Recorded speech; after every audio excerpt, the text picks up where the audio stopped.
بسم اللہ الرحمن الرحیم۔ ناظرین، آج کا دوسرا ویلاگ اسی کا حصہ ہے، وحی اور مشاہدہ کا۔ پیج وہی چل رہا ہے 24۔ ناظرین، اردو زبان میں سرور عالم صلی اللہ علیہ وسلم کی سیرت پر جامع ترین کتاب سیرت النبی صلی اللہ علیہ وآلہ وسلم۔ رائٹر ہیں اس کتاب کے علامہ شبلی نعمانی رحمۃ اللہ علیہ، علامہ سید سلیمان ندوی رحمۃ اللہ علیہ۔ جلد سوم ہے، یہ تیسری جلد آپ کی خدمت میں پیش کر رہے ہیں۔ بسم اللہ الرحمن الرحیم۔ الحمد للہ رب العالمین والصلاة والسلام علی سید المرسلین وعلی آلہ واصحابہ اجمعین۔ ناظرین، ویلاگ نمبر 2۔ ستون دار پہ رکھتے چلو سروں کے چراغ، جہاں تلک یہ ستم کی سیارات چلے، دیکھ رفتار انقلاب فراق کتنی آہستہ اور کتنی تیز۔ یہ تو انواع کا حال ہے۔ ہر نوع کے تحت میں اصناف ہیں۔ جس طرح ہر نوع کی خصوصیتیں اور قابلیتیں الگ الگ ہیں، اس طرح ہر صنف کی خصوصیات اور استعداد بھی الگ ہیں۔ ایک کبوتر کی کتنی قسم ہیں، ایک آم میں کتنی قسم، کس قدر اقسام ہیں، ایک نوع انسانی میں کس قدر طبقات ہیں۔ ان میں سے ہر ایک صنف، قسم اور طبقہ اپنی مشترک نوع خصوصیت کے ساتھ کچھ مستقل الگ صنفی اور صاف بھی اپنے اندر رکھتا ہے، جو دوسرے اصناف میں نہیں پائے جاتے۔ افریقہ کے ایک وحشی انسان سے لے کر یورپ کے متمدن شہری تک، ایک ناخواندہ جاہل سے لے کر ایک فلسفی اور حکیم تک، کس قدر مختلف انسانی طبقات ہیں۔ ہر طبقہ اپنے اندر متعدد منفی خصوصیات اور ادراکات رکھتا ہے۔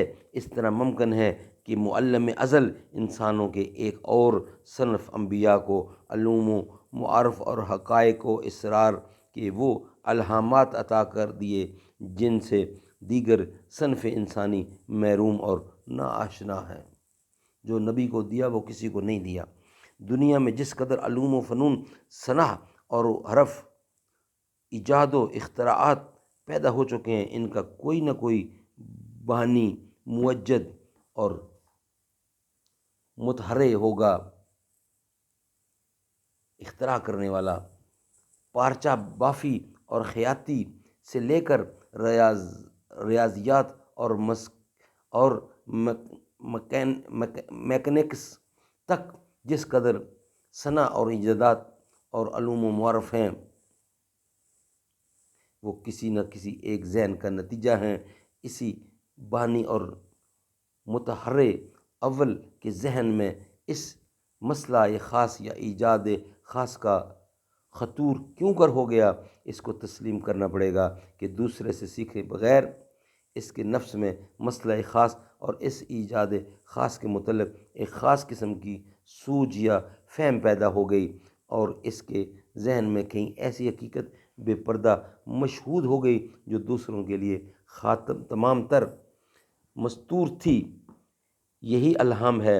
اب جس شخص کو فلسفیانہ الہامات ہوتے ہیں وہ فلسفی ہے، جس کو شاعرانہ ہوتے ہیں وہ شاعر ہے، جس کو آلات اور مشینوں کا الہام ہوتا ہے وہ آلات ساز اور انجینئر ہے، اور جس نفس قدسی میں اسرار الہیہ، نوامیس ملکوتیہ، عقائد حقہ، اعمال صالح، قوانین عادلہ کا الہام ہو، وہ پیغمبر ہے، اور اس الہام کو وحی کہتے ہیں۔ سبحان اللہ، سبحان اللہ۔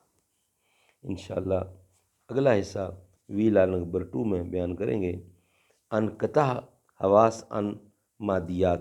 انشاءاللہ نیکسٹ ویلاگ میں آپ کی خدمت میں ہم پیش کریں گے۔